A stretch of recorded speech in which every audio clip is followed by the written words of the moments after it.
Hello दोस्तों, जय श्री कृष्ण। जीवन में आने वाली परेशानी की वजह से बढ़ती है हमारी योग्यता और संघर्ष और क्षमता। चलो मैं आज बताता हूँ आपको। एक किसान की फसल बारिश और ठंड की वजह से बार बार खराब हो रही थी।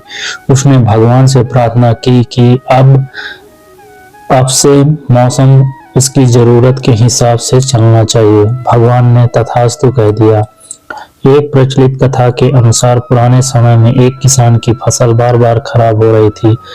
कभी तेज बारिश की वजह से, कभी तेज धूप की वजह से, कभी ठंड की वजह से उसकी फसल पनप नहीं पा रही थी। एक दिन इससे दुखी होकर किसान भगवान पर नाराज हो गया। वह भगवान को लगातार कोस रहा था। तभी वहां भगवान प्रकट हुए।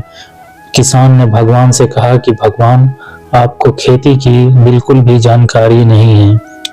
आपकी गलत समय पर बारिश कर देते हो, कभी भी तेज धूप और ठंड बढ़ा देते हो। इससे हर बार मेरी फसल खराब हो जाती है। आप मेरी अगली फसल तक मेरे अनुसार मौसम कर दीजिए। जैसा मैं चाहूं वैसा ही मौसम कर रहे हैं। ये बात सुनकर भगवान ने कहा कि ठीक है, अब से ऐसा ही होगा। ये बोलकर वे अंतर ध्यान हो गए। अगले दिन से किसान ने फिर से गेहूं की खेती शुरू कर दी।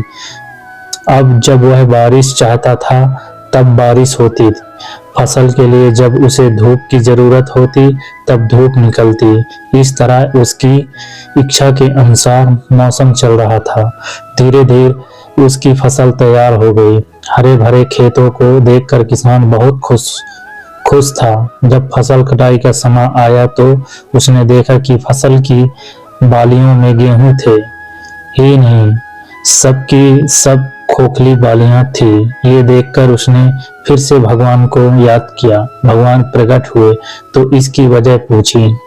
भगवान ने कहा कि तुम्हारी फसल ने बिल्कुल भी संघर्ष नहीं किया है, इसी वजह से ये खोखली हो गई है।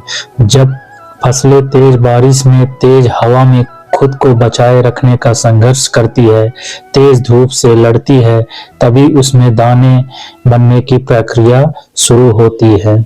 जिस तरह सोने को चमकने के लिए आग में तपना पड़ता है, ठीक उसी तरह फसलों के लिए भी संघर्ष जरूरी होता है।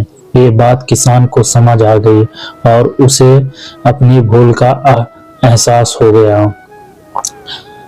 इस कथा की सीख यह, जब हमारे जीवन में बाधाएं नहीं आती है तब तक हमारी प्रतिभा में निखर नहीं आता है। बाधाएं ही हमारे साहसी बनाती हैं। परेशानियों की वजह से ही हमारा सही विकास होता है। तो आप लोगों को क्या समझ में आया दोस्तों? अगर आप लोगों को बहुत अच्छा लगा हो तो प्लीज सब्सक्राइब और शेयर करना ना भूलें। जय श्री कृष्ण।